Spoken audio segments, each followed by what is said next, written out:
This is Space Cat's Peace Turtles, the unofficial podcast for Fantasy Flight's Twilight Imperium. Episode 48, Tech Paths, Part 3. Music by Ben Prunty, featuring Matt Martins and Hunter Donaldson.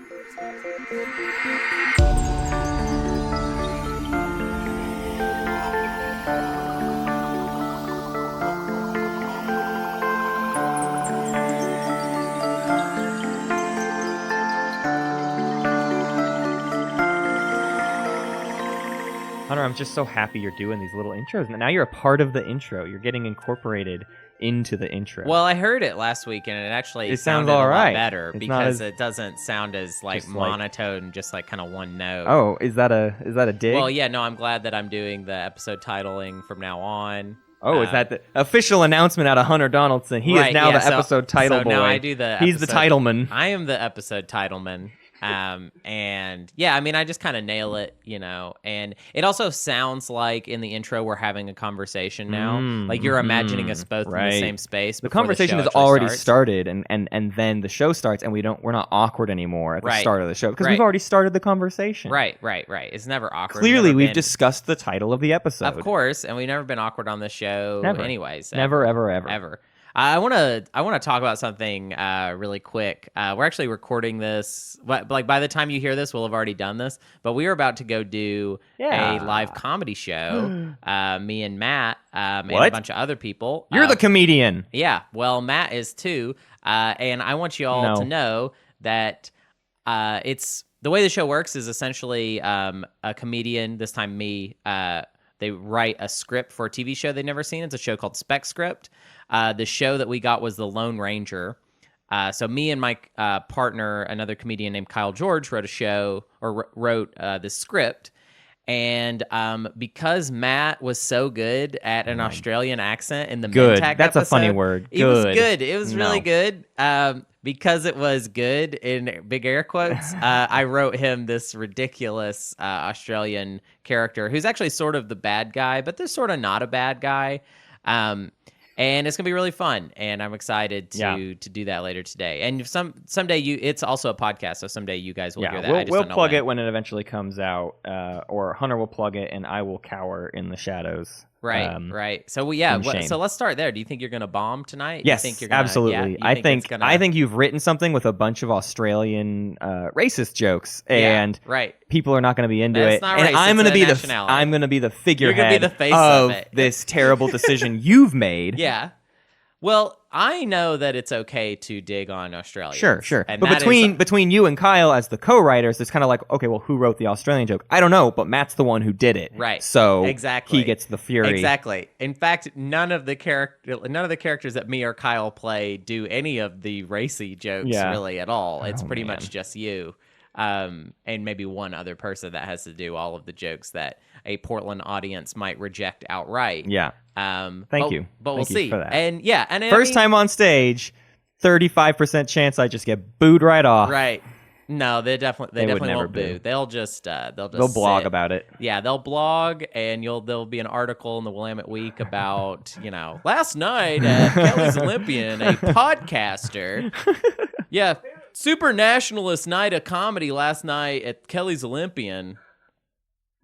So terrifying. Mm-hmm. Well, let's stop talking about how scared I am about all of this, and let's talk about how scared I am to finish Tech Paths. Why are you scared, dude? Part 3's always the best. Part 3's always the best. Part 3, Return of the Jedi had the Ewoks in it. The Star Wars movie that'll never get made. The new part 3. Episode 9. Right. It's not just gonna happen. Not gonna That's happen. not really a third, but that's fine. It's a third. It's a ninth. It's a third.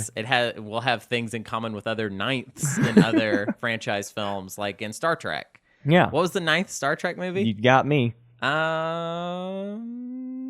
The Wrath of Non. No, it's one of the Next Generation ones. Is what it would have to be. Sure. The Wrath of Non. You're gonna be just dead wrong about this, and we're gonna get errata. No. People are gonna be like, J.J. Abrams is actually the ninth. All right. Well, no. Let's do it. Let's real quick. So go for it. I'm not here with you. Motion picture. Wrath of Khan. Search for Spock. The Voyage Home. No. You're being judged. You're being judged right now. There's some people that have this on the back of their hands. There's the one where they go to San Francisco. And I'm serious. There's that one. And I think that one's next. And then there's Final Frontier. And then... Sit down. Here we go. Where is it? Here we go. Original series films, motion picture, Wrath of Khan, Search for Spock, Voyage Home. I knew it. Final Frontier, Undiscovered Country. Okay, Undiscovered Country, I always forget. Generations, First Contact, Insurrection, Nemesis, Star Trek, Into Darkness, Beyond. So okay, 1, 2, 3, 4, 5, 6, 7, 8. Insurrection. I told you it was a Next Generation one. Great. Congratulations, Hunter Donaldson, on your success in knowing about Star Trek movies and so the this amount is the real of them. search for Spock of because the tech paths died in part 2, and now we've got to find him, and it's directed by Leonard Nimoy. Rest in peace. This is our homage. This is our tribute episode to Leonard Nimoy. Yeah, this one goes out to Leonard Nimoy. Bilbo Baggins, the bravest little hobbit of them all. Yeah, and that's certainly, when you say that, that's his legacy. That's right his there. legacy. And that's, a lot of people are going to agree that that's what Leonard Nimoy was all about, was just that Bilbo song he could never live down. All right, let's dig into some. We got 6 factions left, buddy. Yeah. All right, let's do them. They're not my faves to do. Not my favorites to talk about, but there's a lot to say with all of them. In previous episodes, in our little outlines, it was usually like there's one path, and that makes sense. And then we'll do one that's kind of fun.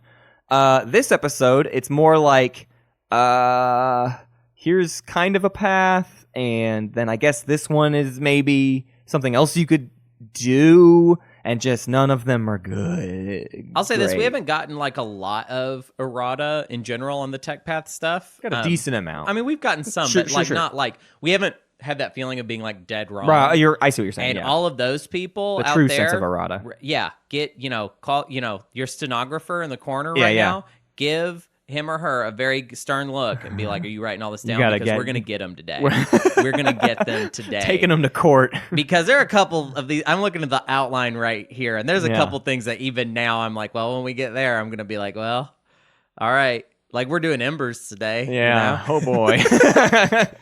But it's not all horrible. No, let's start. We have a fun one to start with. Let's start with Nalu Collective because Nalu Collective I think we can comfortably talk about. Yeah. Let's remember that our optimal tech paths are trying to achieve tech objectives, 2 in 2 colors, 3 upgrades. Right. Sometimes the secret objectives, faction tech, or 4 in 1 color. Those are like sort of optional brackets. We kind of throw those in if it's like if it's worth it if it's a faction that like doesn't mind overdoing it on tech. We're trying to hit this like overlap of fulfilling the objectives, but also having like that tech adding up to a strategy, something that's viable. Let's reiterate this point. Really, is what it comes down to. Is we wanted to talk about optimal tech paths, and the state of an optimal tech path changes every single game. Right, and that's the difficulty of doing this. Is some games 2 in 2 colors doesn't come out, and you either worked on it for nothing or you got away with not going for it. And it's kind of, that's why this is hard to like say solidly that you're going to do anything, right? There are good techs and we want you to get those, and that's what these tech paths mostly revolve around. Right. It's and usually we're not trying to do things that are stupid that make it to where you can't ever get the objectives. Yeah. Like we want things that are close to the objectives. Right. And really there is no hard or fast rule. I think we've kind of already made this caveat in doing this, but like, there are no build orders in Twilight Imperium. Like the games are too different wildly from game to game, but we do feel like with a lot of these tech paths that we're recommending, it's like you're going to fulfill those goals that we're laying out, and also you have a pretty viable strategy. And there's multiple ones where we're kind of like, we say get this, I don't know, 6th, but you could get it 3rd if it came up and was important, right? There's multiple times where it's like the tech path is still rearrangeable even within the exact tech we're recommending. God, can you feel our lack we're of so confidence afraid. for we're some so of afraid. the paths that we're going to recommend? No. All let's do Nalu because I actually am confident in Nalu. Let's get that out of the way. Nalu Collective is, what's funny about Nalu is we're really calling them a green, either or, blue or yellow. Yeah. It's either green or blue, or green-blue. It's definitely green. Yeah, it's green-blue or it's green-yellow. So let's start with, we're getting anti-mass first. Right. We're getting hybrid. We start with Knurl and Sarween. Yellow-green. Yeah. And we get anti-mass blue first. So now we have green, yellow, blue. We get the blue out of the way first because Hybrid Crystal Fighter 2 is a ridiculously Wonderful good tech. racial Wonderful tech that tech for you them. should want and you should always get. Right. We have in the past made the case for going Neuroglaive very, very, very fast, like rushing for it and ignoring Hybrid Crystal Fighter 2. I think there's validity in that, but I think we wanted to mostly talk about Hybrid Crystal Fighter 2 first because it's probably more likely that you're going to want that. Also, I think you need that viability. Like, it's cool that Nalu can retreat easily from fights, and it makes Nalu feel like very, difficult to kind of get a hold of. Right. But I feel like Hybrid Crystal Fighter 2 helps you in the early game, like, to stay, like combat ready. It helps you solidify your pie slice. You don't want to just run away. Right. Yeah. Exactly. And I'll say, and we try to limit how much we talk about tech skips in this discussion because it's like, well, you can play that game all day. Right. You can play I have 2 red tech skips. Well, yeah, okay, great. You can do whatever you want when you have 2 and like a million tech skips, whatever. But it's worth noting, if you get a green tech skip, going Neuroglaive first has a little bit of extra viability. I agree. Regardless, we're going to right now say Anti-Mass and then Hybrid Crystal Fighter 2. Then we're doing a nosedive into green tech. Right. Because Neuroglaive is an amazing technology that should not be ignored. And we're going to kind of go beyond the calls of what we need for objectives to get it. Because we're going to go Dax of Animators, green, into Hypermetabolism, green, into Neuroglaive, green.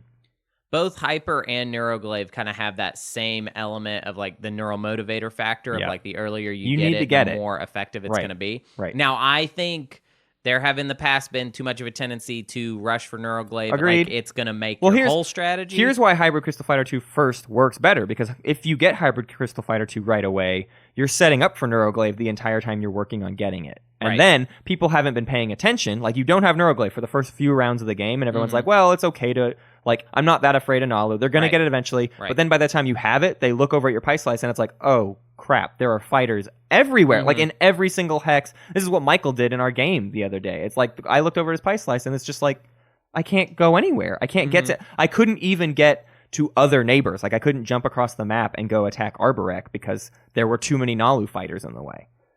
And obviously, green skip kind of makes a world of difference there. Right. Like, being able to skip Daxiv straight to Hyper. Skipping Daxiv is helpful because you as Nalu, you don't need it. But regardless, we get to Neuroglaive. Then it's time to finish out the tech objectives with... Right now, we only have 1 blue, 1 yellow, and 4 green. So this is where... So we need Grav Drive really bad. We need Grav Drive really bad. So we get... I think you get Infantry 2 first. Yeah, I think it's but it depends on what you need. Point. Infantry if you're 2... just trying to finish out, like, Yeah, Infantry 2, Gravity Drive, and Carrier 2 finishes out. Now, here's where we're talking about the green, blue versus green, yellow, because you could, after Infantry 2, instead of Gravity Drive and Carrier 2, let's say you have a production capacity problem. Or maybe not even a problem, but it's like I had lots of opportunities to get good space docks out there, and I want to make them even better because I'm trying to build a ton of fighters, right? I want to have as many fighters as possible, and upgrading my space dock is going to help. So instead of carrying more fighters on better carriers, you build more fighters out of better space docks. And so to do that, after Infantry 2, you go Graviton and then Space Dock 2. I see what you're saying. Yeah. So it really is an either or there, where the paths between the two of them are the exact same thing up to Infantry 2. Anti-Mass, Hybrid Crystal Fighter 2, Daxiv Hyper, Neuroglaive, Infantry 2. Now we have 2 upgrades, and 1 in 2 colors, and 4 in 1 color. Right. So to close things out, do you want to carry more fighters, or you want to build more fighters? Right. You tell me, you go with it. We're late enough in the game where you can just kind of assess that for yourself, I think. Yeah. I'm pretty confident in both of these.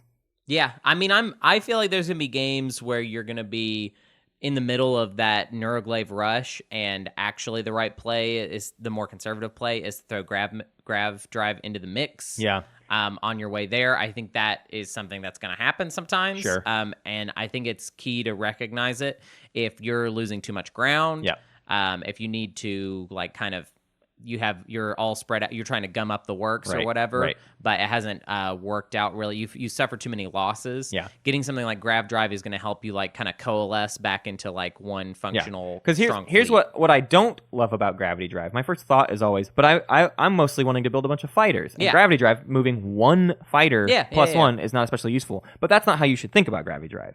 Gravity Drive is, I need to get that carrier with all those fighters, or I need to get that dreadnought with all those fighters. Right. So you're using Gravity Drive to make the fighter fleets better because the big important ship is coming with them. Yeah. And that's kind of why I like the Gravity Drive Carrier 2, the blue-green method, more. Yeah. But I just have definitely seen games where going the other route is more important. Mm-hmm. What's interesting to me is we started with a yellow-green, and in either case, like because Hybrid Crystal Fighter 2 is so good, we have to get Anti-Mass right away. Now, Blue Skip, we get Gravity Drive, and we never even have that problem. Sure. But I do think you're always getting the blue. You cannot skip blue and Hybrid Crystal Fighter 2 to get other stuff. It is too powerful. It is too effective. It's too powerful, and you get it too quickly. So you're right really next make to an it. argument, to like, oh, you should skip this it just makes you so viable. Right. Which is really funny considering like there's a sort of a timing window on that, but you own the 2 techs that are the biggest timing window techs. Like you start with Neural and Sarween, which are the ones we always mention of like, you better get that now or it becomes useless later. It's like, you already have that. Right. And yet we still want to get Anti-Mass right away. And it's like, it's Anti-Mass. Like, why do I actually care? It's like, well, because get the fighters. Yep. You should have the fighters. That's a good point. A blue skip would kind of make a big difference there. Yeah. Yeah. Getting your initial carrier to travel around with a bunch of fighters is a pretty scary early, like super early game fleet. You know what I mean? Right. So let's move on. I think Nalu makes a lot of sense, and we've got another one that I think makes a lot of sense, but is constantly a disputed and argued about faction. Right. I think a lot of people have different ideas of how they want to play the Ghosts of Creuss. Yeah, Ghosts of Creuss. But I feel like in our initial faction guide, our first round strategy guide for Ghosts, I feel like blue-green, just settling on that, it helped me a lot. In every Ghost game I played where I went for anything else, it didn't pan out, and blue-green is what always worked. So I mean, I feel like Dimensional Splicer was essentially like your siren song. Yeah, exactly. Trying to exactly. write that episode for a really long time. Exactly. Like it just kept. It is a good tech. I'm not going to say it's not a good tech. It's a great tech. Right. And what we'll get into is the problem is that you don't have anywhere to go from there. Dimensional Splicer is great, but then you get stuck, and that's exactly what we talk about when we're talking about optimal tech paths. It's like you never want to get stuck in your tech path. So let's break down the Ghosts path that I originally set out. And it's very simple. You start with Gravity Drive, 1 blue. You get Neural, Daxiv, and Infantry 2 green, and then 1 upgrade. Then you get Anti-Mass, and then you get Fighter 2 and Carrier 2. It's very few tech to get. 1, 2, 3, 4, 5, 6 tech, and you qualify for all of those objectives we've been talking about. All 3 of the main public tech objectives. And it's doing a lot of things for you because you're going to have crazy movement. Getting those very sturdy Infantry 2 down helps you lock down important planets that you're nabbing way better. And then like having Fighter 2 where they have movement of 2 plus 1 if they start on a wormhole. Like hopefully you've set up a good wormhole pie slice. You can move those things all over the place with Carrier 2s that also go that far. Right. I mean, it is a fleet that like really doesn't mess around. What I also like about I like this path because there's a certain amount of things that you kind of have to go for. Like I do feel like Neural and Daxiv into Infantry 2 is like kind of the most reliable way to start getting there. Yep. But like if you're at like that kind of round 4, round 5 thing, if you toss in just Sarween into that, then we can get Dreadnought 2 and just be like we can just do whatever. Game, right. like, we're not far from other crazy. Great tech. Yeah. And like not to mention that there are things that you have problems with as Ghosts that this fixes. Neural is just an important tech for any faction that like has weird trouble on the board. And Ghosts, I would say, has weird trouble on the board because they're kind of enemy. They're an enemy from the get-go in most games, unless you just like go all in on your meta game. Right. But I never found myself having success in that route. And the other idea too is like I don't think Anti-Mass deflectors is better in anyone else's hands than Ghosts. Right. Because Ghosts, with all of that extra movement, like being able to jump through a wormhole and then through an asteroid field to get somewhere you just really were never expecting them. Like that happens way more often with Ghosts than anybody else. They get in places you just didn't plan on because they've got the movement to do that. So, yeah. And the less things that are like in your way that people can like hide behind. Like I know I will factor in how many ways that somebody can like actually get to me. And a lot of times asteroid fields get to be a factor in that. Well, and because like a lot of people, you don't think about asteroid fields because it's like, well, they're on the other side of the map. But Ghosts, it's like, I'm always looking for every single spot on the map I can go to. So asteroid fields are kind of always a consideration because there's probably 2 of them out there. and they're somewhere that's accessible to me. It's not like they're just buried in a corner that I'll never go to anyways. Right. There's probably one asteroid field that you need to plan out how you're going to get around. Now, for people that maybe haven't listened to the Ghost episode or haven't listened to it in a while, why are you going so hardcore on going straight for Infantry 2? And why are we kind of both in agreement on that? Because otherwise, when you take something, you're the enemy, and the person's going to take it back. Right. And Infantry 2 is way better. And also, nobody likes... There's no other faction that people like taking the home system more than the Ghosts of Creuss. Right. For some reason, even though they're a step away from the board and it's like harder to get to their home system than anyone else, I have seen more Ghost home systems get taken than anyone else. And Infantry 2, if they're all reviving and constantly coming back to your home system, you're protected there. Right. But the other big problem is we need Infantry 2, we need Neural, we need this stuff to protect ourselves because, again, we're the enemy number one. The thing that this is specifically a counterpoint to is what most people want to do with the Ghosts of Creuss, which is kind of a blue-red. It all revolves around the fact that Dimensional Splicer is great. Is a great tech. Wait, I want to make one more point before we move on to blue-red. I agree with everything you said about Infantry 2, but I wanted to throw this out there because I felt like it was something we covered in the first round that I just kind of want to reflexively go over. Yeah. Essentially, the pit that I see so many Ghost players fall into is those control objectives come out, and you look at your capabilities and you're like, I can get that. And then when they do that, they then lose too much in spreading out so thin. I mean, Matt, that's clear. Like that's what you do always basically happens every time is a control objective will come out. Either it's a secret that you have or there's one out publicly. And then now you make some like crazy play across the board. However, Infantry 2, what I've always loved about when you get Infantry 2 is that when you make that commitment, it's actually a lot more likely that you're going to get to keep that planet across the board. Exactly. Yeah, you're going to lose the fleet. But you can also start playing more like, all right, I'm committing this carrier, and that carrier is probably going to die, and that's fine. But if those Infantry 2 get down on the planet and I have Daxiv, I might keep that forever. Right. I might keep that planet for a long time, and those, like, getting that planet for 2 rounds pays for the carrier. Exactly. In theory. Exactly. But yeah, let's move on to blue-red, which is the by far more controversial. Yeah, but it seems like the one everybody wants to do. Yeah, well, just because this is where people gave us flack, and so Dimensional Splicer is fun. Dimensional Splicer lets you score a hit if you're in a wormhole, which is the Ghosts. That's kind of your goal. You're trying to be in a wormhole. You assign the hit, so you get to just kill a carrier or whatever.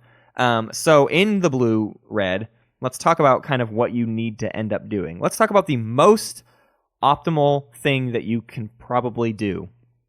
That you start with Gravity Drive, you get Plasma Scoring, then you get Dimensional Splicer, so now you have 2 red, 1 blue.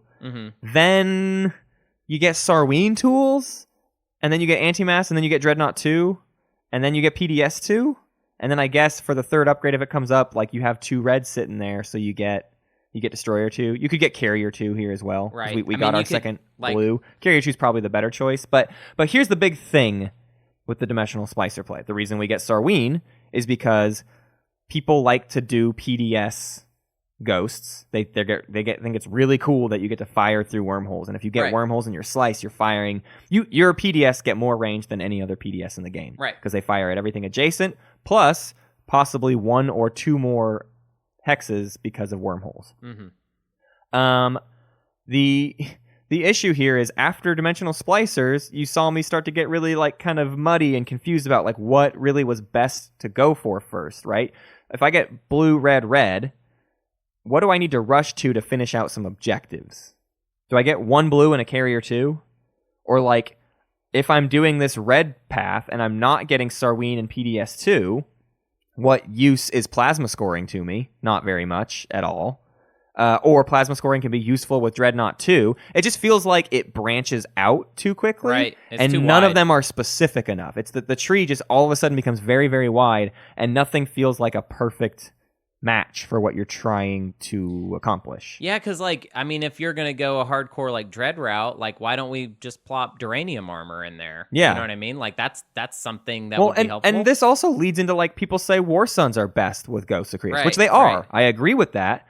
But you have to, if you're going to go for one of these routes, you have to forego the idea of tech objectives. And maybe the tech objectives aren't coming out, but I don't think you do this weird red path with tech objectives in mind. Like if you're trying to do crazy PDS shenanigans, here's the pathway I usually see people recommend. And it's something I tried, which is Plasma, Dimensional Splicer, Duranium Armor, Sarween, War Sun 2, PDS 2, or you probably get PDS 2 much earlier. Maybe you get Sarween after Plasma, right? You rearrange the order depending on what you're trying to do. Right. But you've been like plopping down PDSs in interesting spots all game, and then you get your War Suns, and your War Suns are going to potentially move like 4 with, Grav Drive and all the things that you're but meanwhile, you had to have made it into the late game strong enough to build War Suns. Exactly. And how did you do that? Right. What planets were you getting that give you the money for War Suns? Right.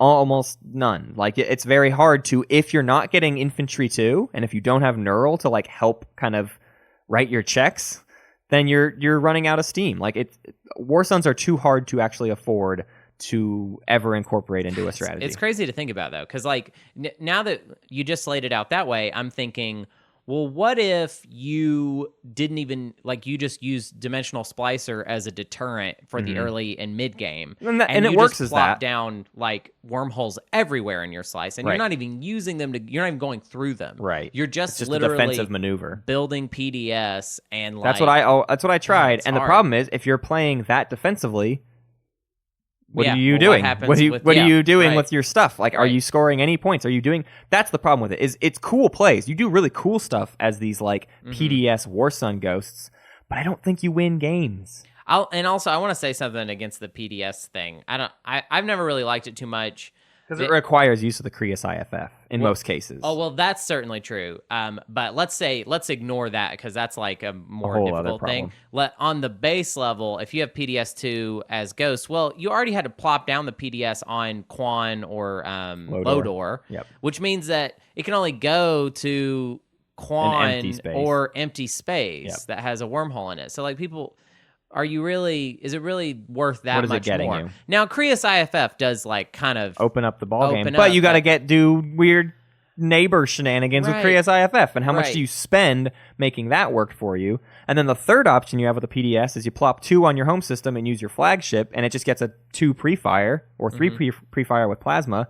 That is great, but again... At what point are you doing that? Like when did you buy that flagship? How early did you afford it? What is the fleet that's supporting it? Like you're just meanwhile you're running really out of, dangerous. Meanwhile, in my opinion, you're running out of command counters. Command counters was always the problem. That's always what ran into my stuff. Like you need a high influence slice, or you need infantry too, so you can take high influence planets. There's just like a lot of cool potential in it, but it doesn't feel as structurally sound. I really feel like infantry 2 as a backbone for Ghost just works. It just works. It just worked every time I did it. It was like it felt like I was actually accomplishing things, whereas Ghosts with Red always felt like I was trying to accomplish things and falling short. Yeah. I always felt like I wasn't quite getting the effect I was going for. It's like a real circle peg into a square hole kind of situation. Yeah, it really is.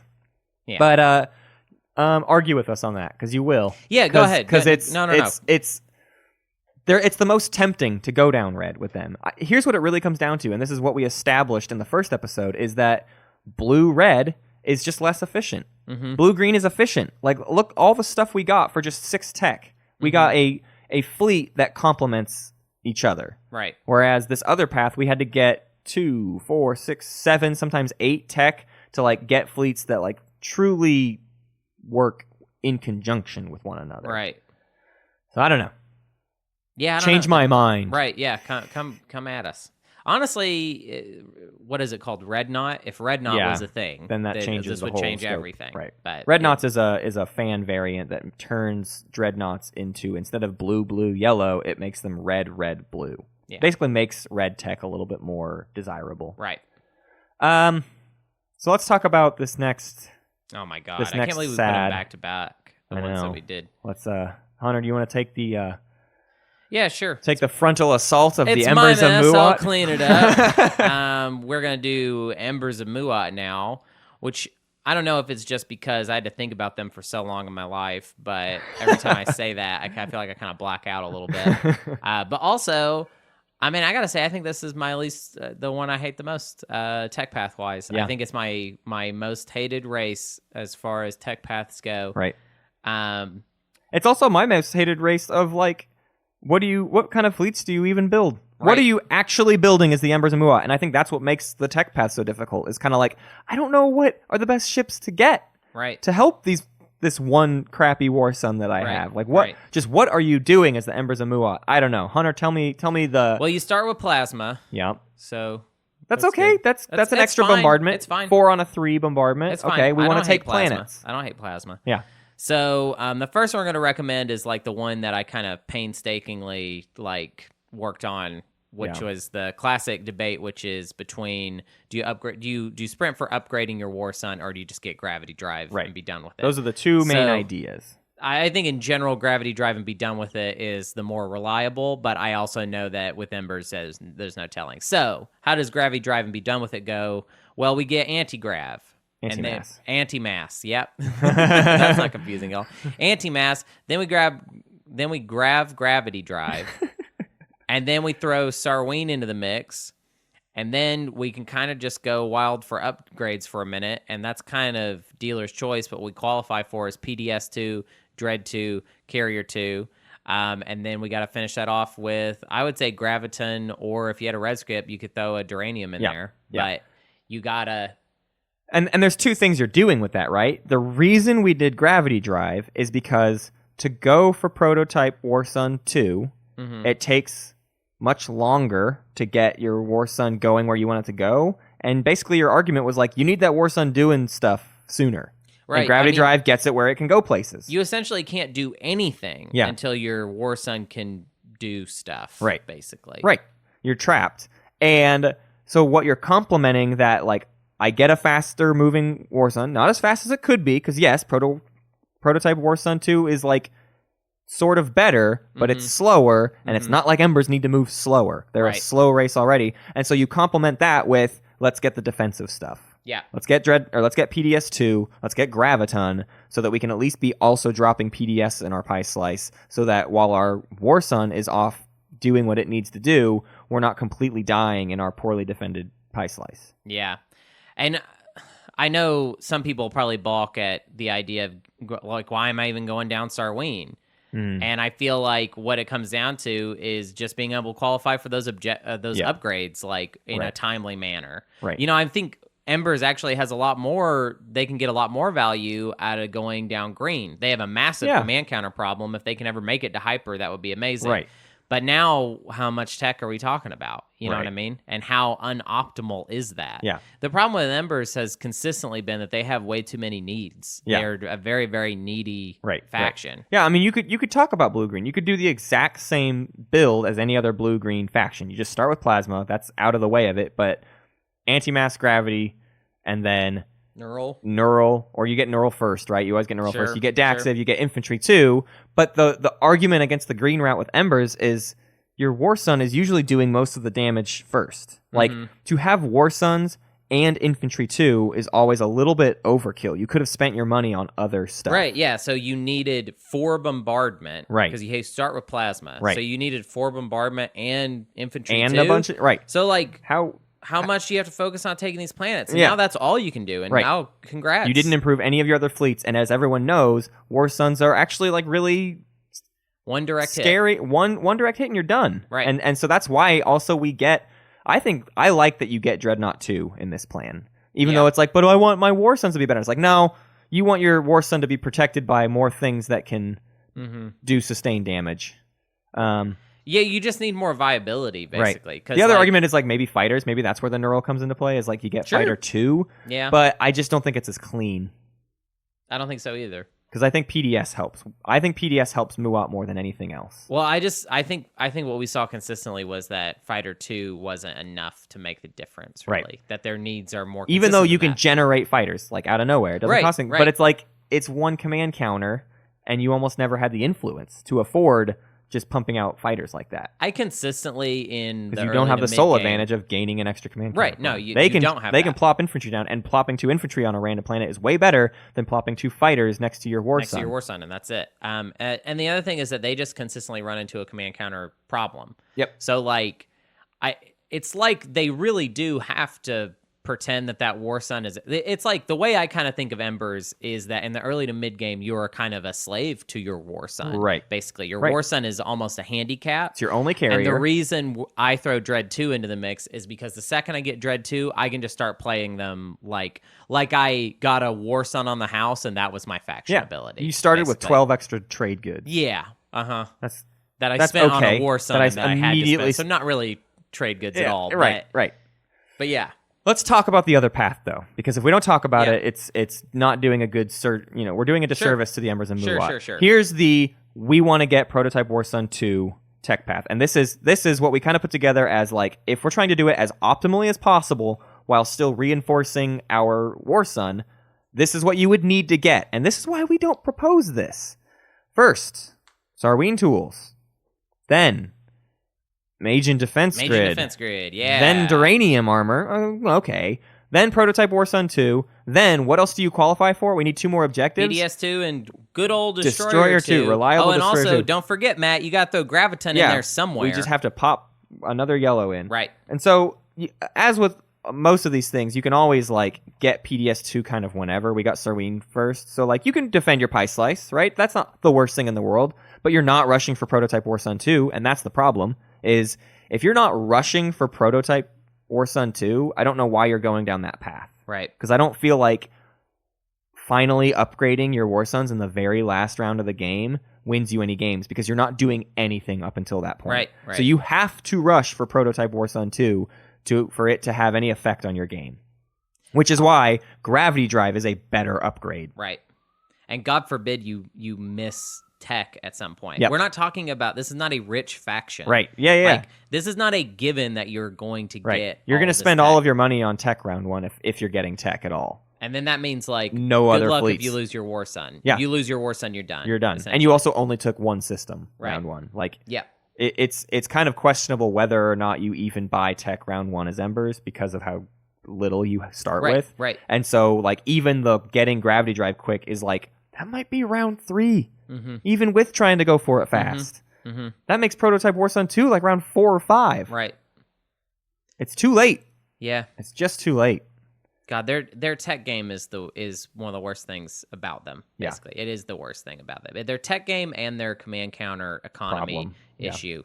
I would always the fact that all their abilities that they gain outside, people have often categorized Embers of Muaat as a faction with no abilities. Right. You just start with a War Sun. Yeah. But all of their abilities are effectively useless to a certain. Right. I mean, some of them they have their uses, but it's spend a command counter to get a fighter, spend a command counter to get a destroyer. Right. I can move through a supernova whenever that never comes up. Right. I can build a cruiser out of my flagship that I don't really want.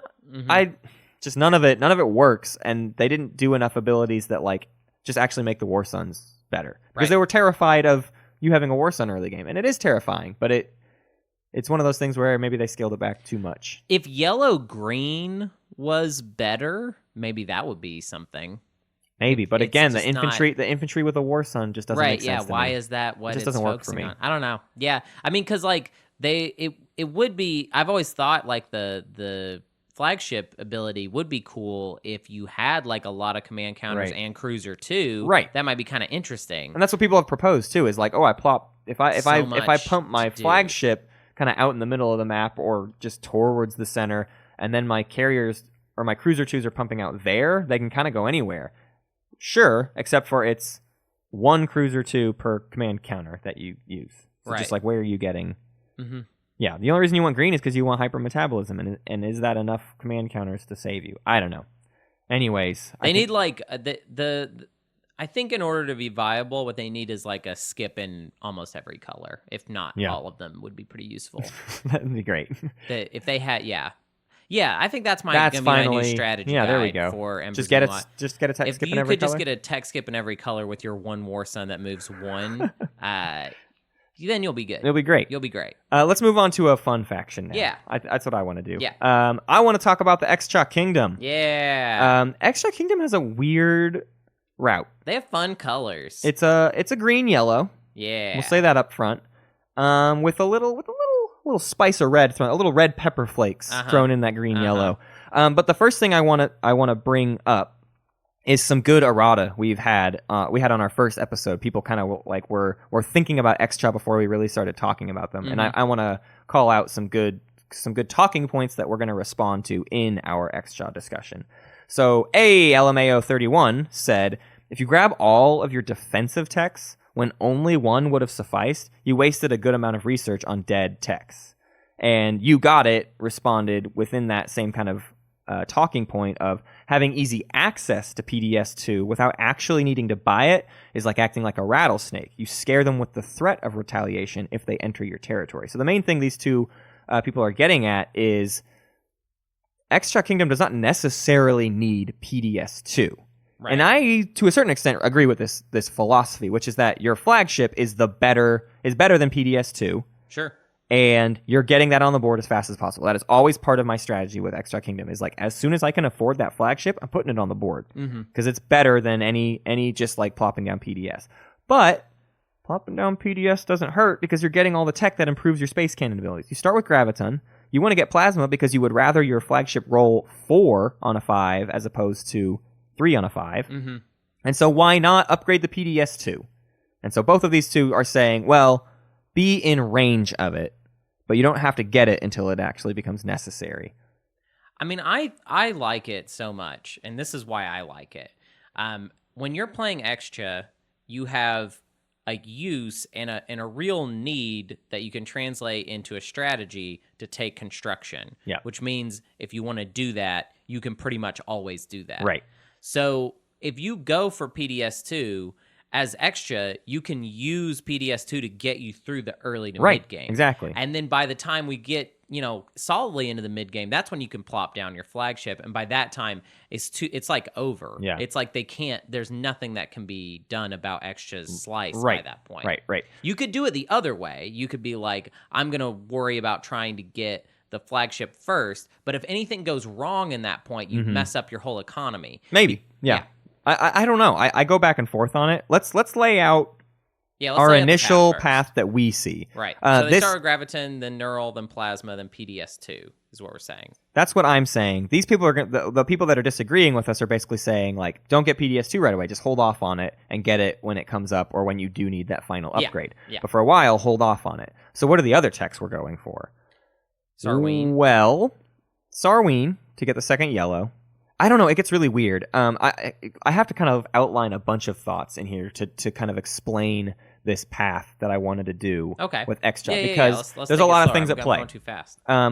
First off, I think you're taking construction a lot as Xxcha. Yeah. Because I do want to get those PDS out there, but even more so, I want to get a forward space dock because there's nothing better than like plopping that space dock adjacent to Mechatol Rex and then pumping the flagship out of there. Yes. Rather than putting it in your home system. It's to start wonderful. With. I love taking like a round 1 or 2 construction or both. Construction the first 2 rounds as Xxcha like really solidifies your position. And so along with that is the ability to like give yourself access to upgraded space docks or get ready for all the other things you can do. You have 2 faction tech that one requires 1 green and one requires 2 yellow, and both of your faction tech are very good. And so that's why we kind of stick with this green-yellow plan, because we want to be able to get those 2 techs, and so we're trying to get all of the upgrades that make sense along the way. With the caveat of we should get Plasma, because it's going to make our flagship amazing, and we then now have red and yellow, and Graviton is great. Why not get PDS2? So my idea is Neural early, which I think is the biggest point of contention in this, is like maybe you do Plasma and PDS2 first, but Neural early is Neural early, and Neural early is good. Well, also, I feel like you kind of need that wiggle room. This is Xxcha is such a specific setup. Yes. That having... Then you have a huge open path. It's funny because we talked about Ghosts being like, oh, the tree gets too wide too fast and we don't know what to do. Xxcha feels the opposite. It opens up very quickly, but every choice is a good choice. Right. Every choice like helps. So if we get, let's say we just get Neural and we get Plasma scoring right away. What do we have access to? We have access to PDS2. We have access to Cruiser 2. We have access to Instinct Training. If we get Sarween tools, we can get Nullification Field. Once we got Instinct Training, we can get Infantry 2. Infantry 2 aren't bad because we kind of, as Xxcha, have a problem taking stuff. Right. Because we're spending so much time and effort on defending our pie slice. But Cruiser 2 with Infantry 2, solves that problem right up. Right on. And especially in conjunction with Nullification Field, if you throw a Cruiser 2 out in the middle of space and then someone wants to attack it, they can't. They can't. Right. So it's like all of these things actually line up to a really pretty end game that's just like, I had a really defended pie slice in the early game, and now everything else that I take from this point forward is also defended, and you can't do anything about it. Yeah. I just love being able to take PDS2 and let my just taking construction in the early to mid game just make me so solid. Exactly. Because then that money that I have from the planets that I've taken, I can use that on fleets. Yep. I can use that on taking opportunities, maybe like swinging out with a carrier with like a flank speed or something to get like that control objective I needed or whatever. Yeah. Like I feel like the more that Xxcha can just be like, all right, I'm taking construction because it's, I'm going to get it. Right. And then getting all that out of the way early, getting all those PDS down, and then throwing the capital ship on top of that. It's so sweet. I just love it because you never buy a dead tech. Right. There's not a single dead tech in here, and I could have done any of them in any order. Right. Let's say we don't do the PDS2 thing right away. Let's just get Neural, and then get Instinct Training, and get Infantry 2, and get Plasma and Cruiser 2. Right. And then get Nullification Field. Sure. And then we'll get PDS2 because, now we're afraid of people. Now we've gotten so far ahead that people are going to attack our home slice. Let's drop PDS2 Right. down. Yeah. Let's talk about that. There's going to be that time where you get so much money early game that you can throw the flagship out, and it's not a big deal. Right. And then you're just like, okay, that's what I'm using for my defense I think, right there. in general, I don't think of Xxcha's tech path as a specific pecking order so much as just like, here are all of the cheap, shallow techs that you can get and want to get, and like let the game dictate how you get them. Yeah. So I kind of just want to spell that list out again. And again, this is like in no particular order. Like what? Really? Just dealer's choice. I truly cannot make a recommendation. Round one, I'm gonna kind of stand by that one, but everything else. Yeah. Well, what's funny is I think Neural round one is the weirdest choice purely because I see more value in getting yellow and red stuff first, except for the fact that Neural is Neural. And that's really the only reason it's like get Neural right away.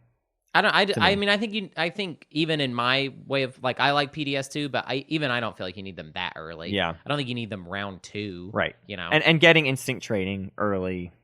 I mean, man, there's a lot. All right, anyways, let's lay out the list again and just remember that it's all of these are so cheap and easy to get that you just do whatever makes sense for your particular game. Right. So you start with Graviton, you get Neural, Plasma Scoring, PDS2, Sarween Tools, Instinct Training, Infantry 2, Cruiser 2, Nullification Field. I do think Nullification Field is more of a late game tech. I agree for the most part, but there's games where you decided to go crazy and get Cruiser 2 early, and you use Cruiser 2 and Nullification Field together, and that's a fun little crazy like ballsy approach you can use with them. So just have a field day with Xxcha. I think people don't utilize Xxcha to their full capabilities. And it kind of comes down to this idea of like only playing defensive. They see how defensive Xxcha can be, and they only do that. Right. And that doesn't get them as far as they could go. That one game where you parked next to me and you said, I was SAR, and you were Xxcha, and you had your flagship out with like one PDS, I think, and Plasma Scoring. Right. It was just like, hey, Matt, I can activate your system, and I don't have to move anything in, and I'll blow up all your entire SAR ball. Right. And just the threat of that was like the weirdest form of aggression because it cost you nothing. It wasn't necessarily going to gain you anything except for it was going to completely widen up your adjacent pie slice. You do these preemptive attacks with Xxcha. Right. You blow up a huge fleet and then you send the Cruiser 2s out to go like pick up the scraps. Yeah. Yep. Yeah, I love them. I want to play them again. Yeah. Probably won't get to for a while because I can't. I never like the idea of me playing a faction again at this point. Yeah, like because we gotta had to try do that. The new stuff. We had to do so much repetitive playing before. Yeah. That now I'm just like, nah. Yeah. I'll see you. That's like kind of an 6 interesting months. point. This is a little sidebar. Things I've learned about like you and I versus other players. Like I'm thinking about Doug. Mm-hmm. You and I like playing every faction. Yeah. Hunter and I like Twilight Imperium. We like the board game Twilight Imperium, and we like to play it in all of its many facets. But like lots of people, they've got like 4 factions that they dig, and that's what they want to play, and they don't want to play as not other factions. Like in the 14-point game we had recently, I really wanted to play Winnu.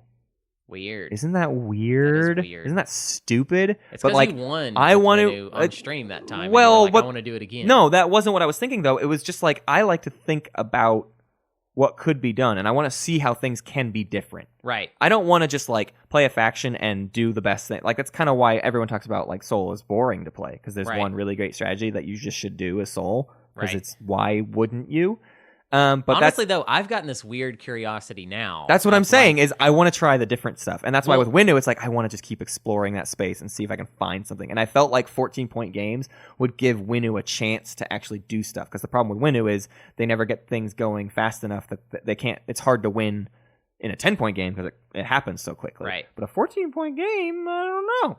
I am getting what I actually meant by my comment, though, is I'm actually starting. The strategy for Soul is seeming so nailed down that I'm actually getting curious of like what else could you do with that? Like it's so good. Like could I play some like hyper aggressive neighbor stuff with Soul? Just take a home slice and not go Mechatol first, go home system first and just see where that gets you. First. Yeah, almost like if they just trying to see how many hot checks they can cash with that ability. Right. What can you get away with? Yeah. Well, let's man, we're like going even slower than we have before. We got 2 more factions left. Do you think we can power through these? Yeah, we gotta. They're hard ones to power through, but let's talk about Arborec first. Because with Arborec, there's one guarantee. There's one guarantee, and it's we have to kiss Sarween tools. Sarween round 1. It's not that you require Sarween tools to be effective. It's that Sarween tools is so good for you. It's just it feels like a waste to not. I think it's simpler than that. I think that you need it round 1 in to make your effective in round your economy for round 1. Right, you do need it. In that moment. Yeah, to accomplish the things normal faction, because you have a bad start. Right, and Sarween tools fixes your bad start. Right, if you can get it. Yeah. So Hunter, spell out what is maybe. I don't know. Spell out this first one for us, or is this my proposal, or is this your proposal? We have 4 pathways for Arborec. Right, we have too many. Neural is what we're throwing out because we're kind of going like a yellow red or yellow green with a dash of red. Because you start with it. You start with the Magen. You have the red out of the way. Right. But then we go for Neural. Because of the neural factor, and because what we're trying to get to is Latani 2. Yeah. So after that, we're going to go Daxiv, obviously, after neural, and then to the Latani 2. And then after that, Cruiser 2 is essentially... Because you have all the requirements. Right. And what's interesting about Cruiser 2, Latani 2 is the ability to do really crazy maneuvers of, like, if you can just sneak the Cruiser 2 into, like, a poorly defended planet, you take one Latani 2 that's rolling better, and maybe you get a lucky roll. I don't propose doing this. I never propose doing an even fight in invading. But let's say you take 2 Cruiser 2s and 2 Latani 2. You take a planet with 2 infantry. Let's say 1 survives even, right? I have 1 infantry landing on a planet. I Dax of a second. Right. Now I have 4 production. I build 4 more. I made it to the planet with 1 ground force. I now have 6 there. Right. That's my planet. Thanks. Gotta go. I only had to sacrifice 1 or 2 cruisers to do it. Right on. It's my planet now. And that's the Arborec that is really crazy to me, because then you have these little pockets that then next round, you got 6 infantry. You can build whatever you want on that hex. You can build a bunch more ships, or you can double down and put even more infantry there. Right. And then after Cruiser 2, we're kind of just throwing PDS 2 in there as that third upgrade. And then I don't know if you've noticed, but we haven't done 2 tech and 2 colors yet. And I think that they all kind of equal out as far as possibility goes. Plasma doesn't seem better than Graviton, doesn't seem better than even if it doesn't come out for some reason, just getting anti-mass and grav might be because gravity drive is better. The problem with Arborec is they're not really a PDS race. Right. Despite starting with Magen, you're kind of like using. I mean, you don't need space stocks. Right. So you're not really in a desperate need for playing construction. And also, most of the time, you can throw down enough infantry, like Latani warriors on a space where you don't need the PDS as like an extra deterrent. Exactly. It's like, no, I've got that on lock. But it's nice to have access to it, because if the game turns around where it's like, oh, they got War Suns, or they have a big, scary Dreadnought fleet, it's like, okay, 1 PDS stops all the bombardment. Sorry. Yeah. So I don't mind having access to PDS2 just to make it a little bit better. It's not the worst thing that can happen to you. I think it can be useful in certain situations. Also worth noting, Magen Defense Grid is probably better with Arborec than anybody else. If you do get that PDS down there, because as we talked about, PDS or Magen works best in large numbers. And guess what Arborec has? Numbers. Large numbers. Large numbers. So what's the other plans that we have? Let's kind of jump through them. We can kind of go yellow blue, Uh-huh. like Sarween, then Antimass, then Gravity Drive, and then like Dread 2, Carrier 2, Graviton, PDS 2.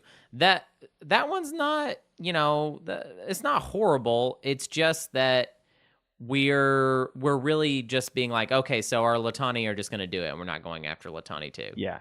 And we're also not. It's kind of just like trying to get things optimally and not doing anything. It feels very vanilla, right? And it doesn't feel like you're doing anything with the Arborec. I mean, Dread 2 is like Dread 2's good. Going to be useful right. for you, right? But it feels like the other idea is it's really, in my mind, it's more about the Carrier 2 in this fact. Yeah, it's Gravity Drive plus Carrier 2 sure. to move more of these Latani 1s around. And I think that's the focus of the blue-yellow Arborec. I mean, I think depending on who your neighbors are, that this might be more or less viable. Yeah. But like, if Arborec can't hold their planets, then what is Arborec really doing? Exactly. And to me, this doesn't necessarily say that they're going to hold their planets. Yeah. It's like, if you're sitting next to like a faction that's better at space battles than you, like they just are. Yeah. Then the fact that you have Dread 2s is not going to be, if help you're sitting you. next to Baron 8. Exactly. What is your Dread 2 doing? By the time you got to Dread 2, No. They got there and then some, and now what are you doing? Yeah. Can I talk about the fun, wacky stuff? Yeah, you got some wacky I got stuff. the wacky. It's not even that wacky. I'll just say this much. Yellow with Arborec is really great, as we've been trying to touch on. Like, we talked about this with the Yin, and nobody is going to get more use out of yellow than the Arborec. So I do want to throw in there, though, that I think this is only great if you have the yellow skip. If you have to get Graviton, doing the deep yellow dive is not very helpful. But let's assume you have a yellow skip, and then it's like, ooh, my game just unlocked. I can go for this yellow idea. You get Sarween tools.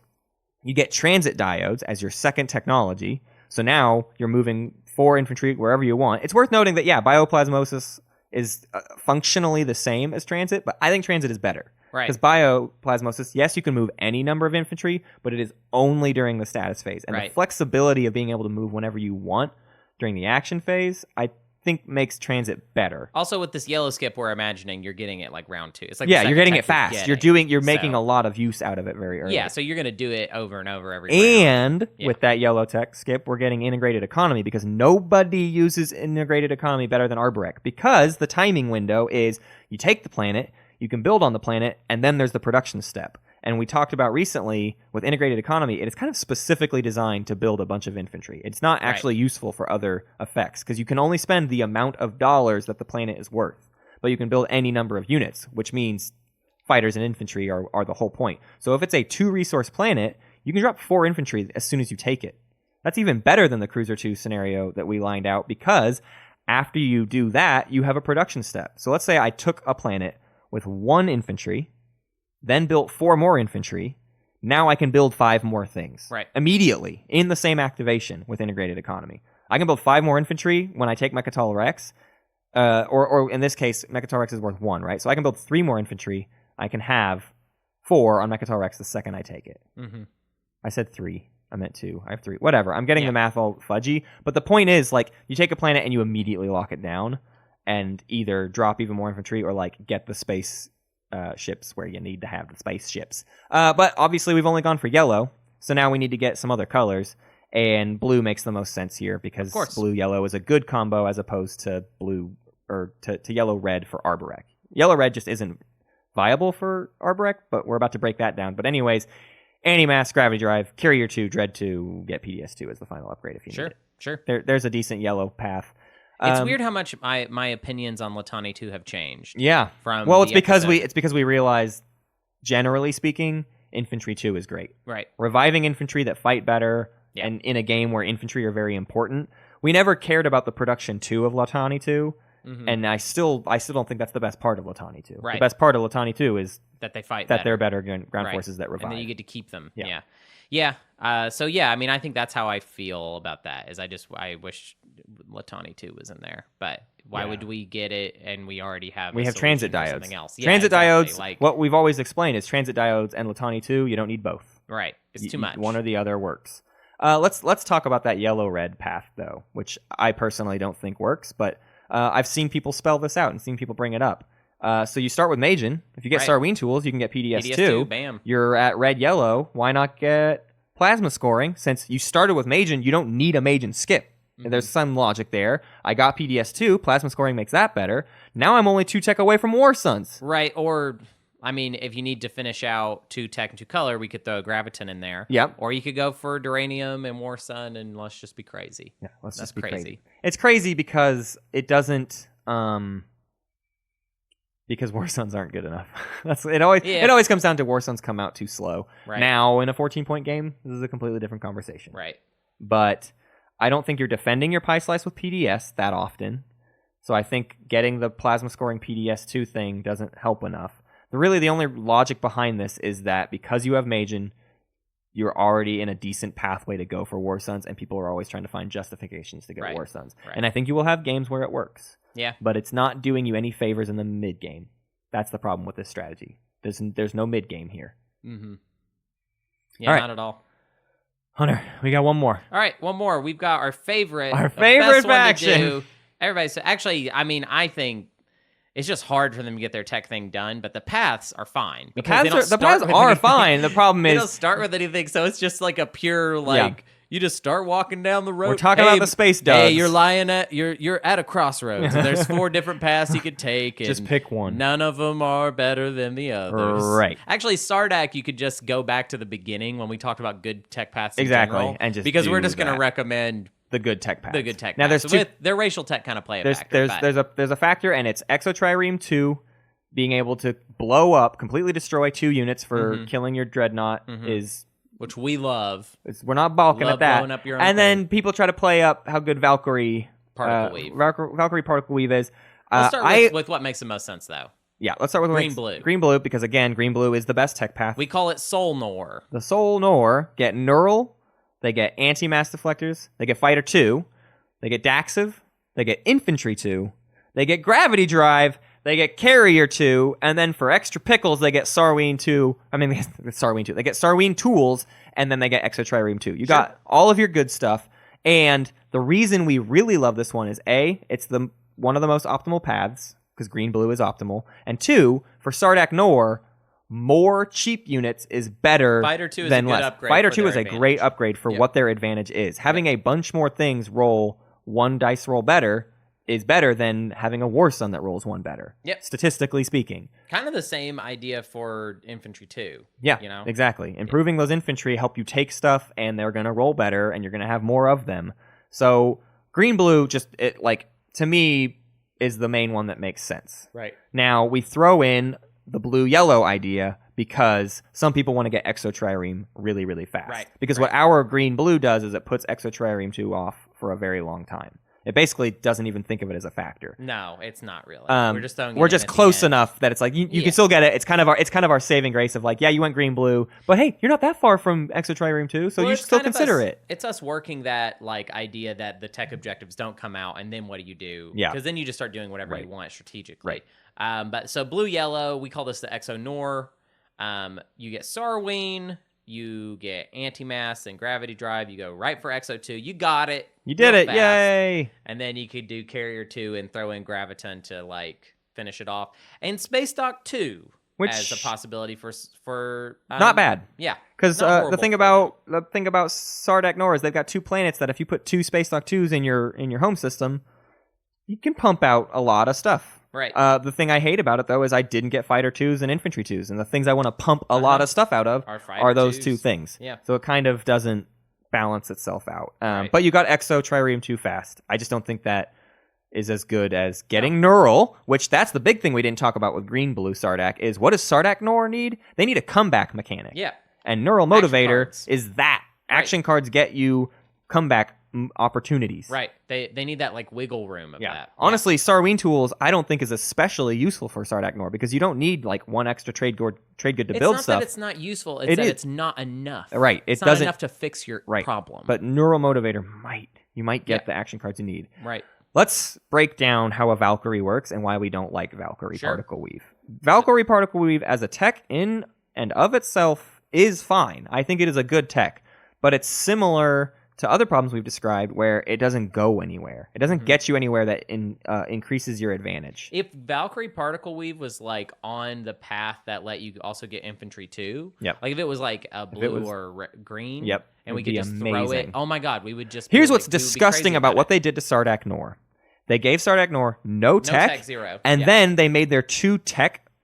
Their two faction tech in completely opposite directions. Right. Whereas we talk about Federation of Soul, their two faction tech are directly in line with everything they're already doing. Imagine if Sardakk N'orr had an upgraded fighter and an upgraded infantry. That'd be awesome. And then you just go blue-green and you like completely crush people in combat. You have no economic advantages, you have no tech advantages, but you do rule the space combat and infantry combat Your path space. is efficient. Yeah.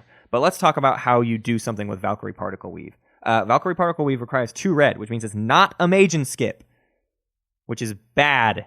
That's a bummer. So you get Sarween tools. Duranium. Yeah, you're Something skipping you could Duranium. maybe use. Right. You get Sarween tools, you get Plasma Scoring, you get Magen Defense Grid, you get Valkyrie Particle Weave, you've got a red and a yellow, you get PDS2, you've got 3 red and a yellow, you get War Sun, you got 2 red, you get Destroyer 2. You still don't have 2 and 2 colors. You don't have 2 and 2 colors. You get Graviton or maybe skip to Transit. Transit diodes is a little bit better, but what's the problem here is A, PDS2 does not use your advantage because your combat advantage does not work on space cannon rolls. So PDS2 is kind of a waste. Getting PDS as Sardakk N'orr is a waste of your time. Sure. The problem with War Suns, as we've lined out, is turning a War Sun roll from a 3 to a 2 is doing almost nothing for you. And Destroyer 2 sucks. So we got effectively 3 wasted upgrades because we wanted to get Valkyrie Particle Weave.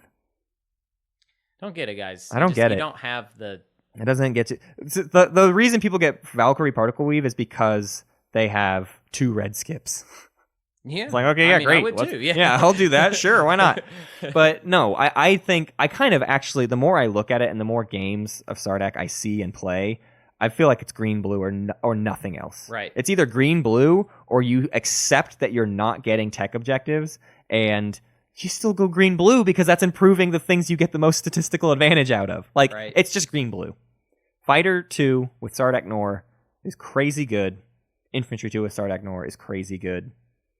You should take advantage of that. You need Neural too. And as we pointed out, it is more in line with getting Exotrireme 2 than anything else you're going to be doing. You don't need to rush for Exotrireme 2, and if you go blue-green, you're 2 tech away. I really like Neural. The fact that Neural isn't in the other paths, I feel makes like it already trash. Yeah, because that's the thing is like if you're gonna win a Sardakk N'orr, if you're gonna win a Sardakk N'orr, you need the luck. You need good luck to do it. And action cards help you get some luck.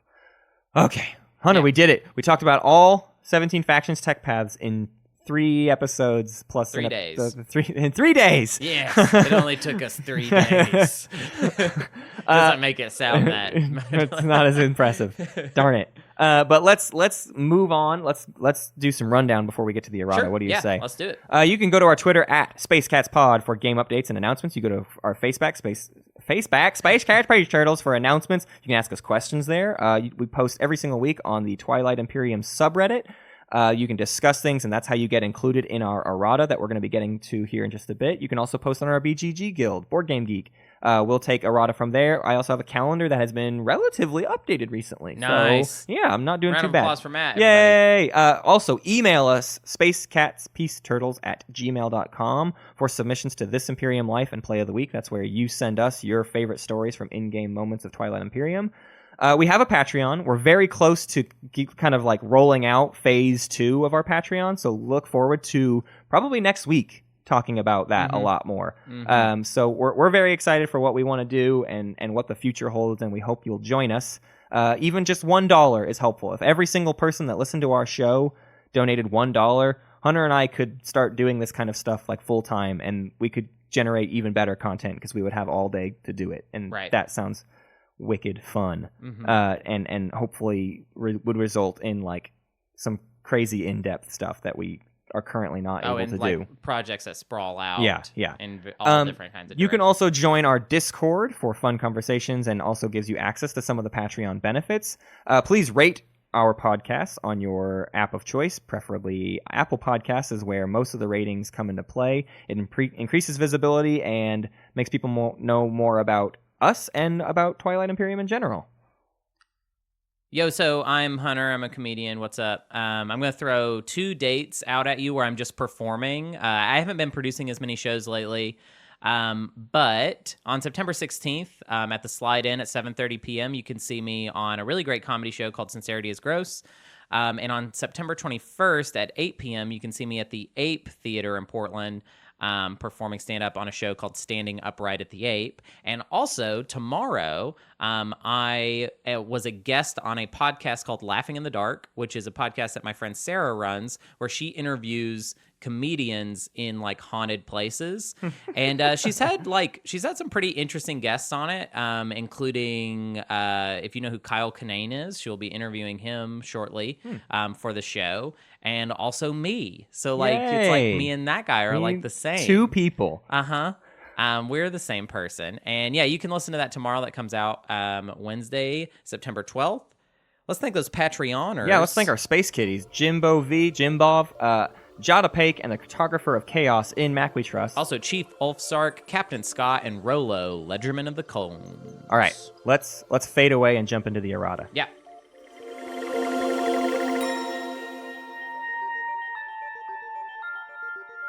Hey, welcome back. We're going to do some errata, and by we, I mean me, because if you couldn't tell, by the end of that recording there, Hunter and I started to sound really rushed, and it's because we had to go do stuff.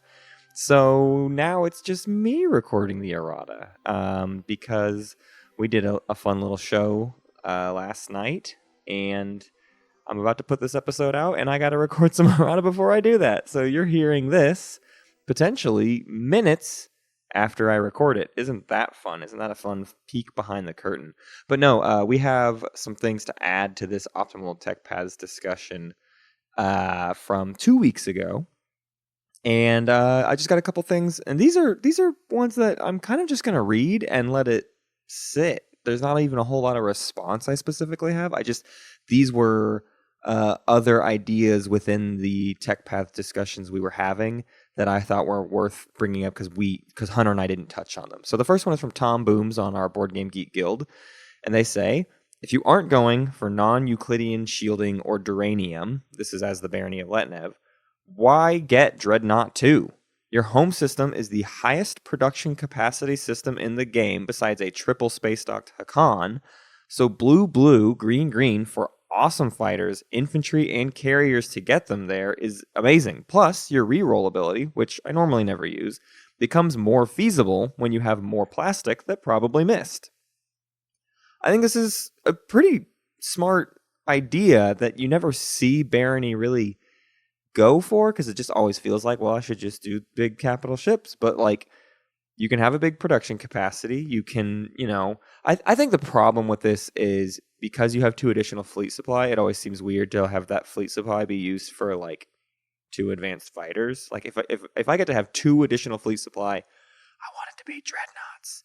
But I get the point of, if you're not going down red, like, is improving your dreadnoughts that bad? Or even especially, even if you go blue, green, what we've proved multiple times is blue, green is 1 yellow away from Dreadnought 2. So you can get Dreadnought 2 anyways, and you're just not focusing on the non-Euclidean shielding side of it.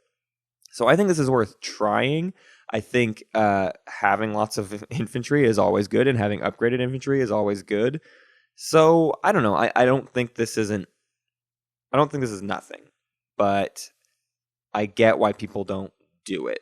And it's just because getting big ships is so good. And you really should go for non-Euclidean shielding and Duranium armor. We didn't maybe harp on it enough, and I'm always afraid to, because then I feel like I'm going to get, have a big argument. But just knowing how we played against it the other day with Laura having non-Euclidean shielding and Duranium armor, it's a lot. It's really hard to kill ships. 2 dreadnoughts with NES and Duranium is just... That's bigger than most people's normal fleets, and it's hard to play against that. Our next one comes from Reddit, and it's the Grand Xinti Patriarch as G Thor, and they say, my main concern is that your optimal conservative approach is too rigid. And, as people have mentioned, the tech objectives may not even come up. I propose a simpler framework that I'll call the optimal skeleton tech path. And I'll apply to the remaining... Well, okay, they went on to actually put a bunch of things in here, but I'm just going to cover what their idea was. And you can go to the post itself to see how they applied it to each of the factions that we covered now in today's episode. The framework is that you should put one tech... The framework is that you should put one tech away from the two main objective one techs. Two techs in two colors and two upgrades. I.e., you should end up with two in one color and one in another color and one upgrade. The benefit of looking at tech this way is that you won't blindly commit to dead techs purely on the chance of drawing a tech objective. And if they do come out, then you will be able to tech one to achieve the objective the same round it was revealed. This also frees you up to pursue more useful techs much quicker, 2 rounds quicker potentially. I think this is something we kind of automatically employed more in today's episode. I think you see more often us kind of saying like, hey, and then if you need that third upgrade or if you need that last color grab, yeah, sure, grab a ton or whatever. But we try to, I mean, honestly, I think we're both going for the same thing here, which is that for it to be truly optimal, yes, you're not going to get anything that's a waste of time. So dead techs are inherently not optimal. And so if you can put that off and make that the last tech that you have to buy to complete the objective, then that's great. So I 100% agree with this philosophy. I think there's plenty of times, though, where you don't have to consider it this way. Blue, blue, green, green is like the biggest excuse against this, is like you want all of those techs anyways. Like getting Carrier 2, getting Fighter 2, and getting Ground Force 2 with 2 blues and 2 greens is just like perfectly efficient and perfectly optimal, and nothing is wasted in that spread. So, you know, it goes both ways, but I think in general you should employ that kind of skeleton idea because, yeah, you don't want to just like, well, I have to get another red because I have to fulfill the objective even if it hasn't come out, so I guess I'm going to get Majin. No, I wouldn't ever propose you force yourself to do that. It's just a matter of you should be considering it. And the reason I want you to think about the optimal tech paths is I want you to know what direction you're going in before you veer off path. So yeah, having the skeleton framework in mind, I think is just as good as everything Hunter and I have been talking about. Well, that's it. I'm gonna go, but before that, guess what? We got a play of the week. If you want to submit a play of the week, all you have to do is email it to us, spacecatspieceturtles@gmail.com. This play of the week comes from Brian Peterson. And it's an Arborec play of the week. During the seemingly final strategy phase, I told the Sardakk N'orr that if he plays Public Disgrace to cancel my Imperial, I would be picking leadership and taking his home system as the first turn. So, it was Arborec with leadership, the Sardakk N'orr with warfare, and with X89, and with fleet logistics, which is so baffling to me that somehow the Sardakk N'orr got X89 and fleet logistics. But we'll move on from that point. Anyways, Hakan got tech, Asarul Imperial, Necropolitics, Mentak trade. First action, I took Sardakk N'orr's home system, as promised. Then Mentak attacked my home system. I lost all my space units, and Mentak kept a single cruiser alive. Then Sardakk N'orr played Flank Spleed and sent a Dreadnought and Carrier to my home system. I missed the PDS. The Mentak were destroyed. Then Hakan popped tech, giving me plasma scoring so I could try turning their fleets to dust. I sent 2 cruisers and a destroyer, my entire unlocked fleet, at the Dreadnought. Hakan also gave the Sardakk N'orr shields holding. I sent my entire unlocked space fleet, 2 cruisers and 1 destroyer, with 2 PDS dice against 1 Dreadnought and 1 Carrier. My PDS whiffed again. I got 2 hits in the first round, but they were cancelled by the shields holding, given to them by Hakan. The end of the combat was a damaged N'orr Dreadnought surviving. Then, N'orr popped Warfare to unlock my home system. I can't build spaceships since I'm blockaded now. I'm down, but I still have 1 out. The N'orr use X89, destroying all of my infantry, then activate the system. I roll for PDS. I roll a 5 and a 6 with PDS 2. That should be victory, but Hakan trade the Sardakk N'orr maneuvering jets and disable. and the N'orr have anti-mass deflectors. The PDS shots miss, and I can't fire at the incoming infantry or even use Mage and Defense Grid. I lose my home system, it's locked down, and I have no unlocked ships and no unexpected actions, all because the Space Cats gave the bugs the exact action cards needed to stop me from winning. Oh, that's more like an anti-play of the week, I suppose, but it just felt fitting as we concluded this discussion on tech pads. No, I'm just kidding. It doesn't feel fitting at all. It was just just what a horrible set of scenarios. This is why Hakan is a disgusting faction to have on the table, because they can make these types of madness plays happen.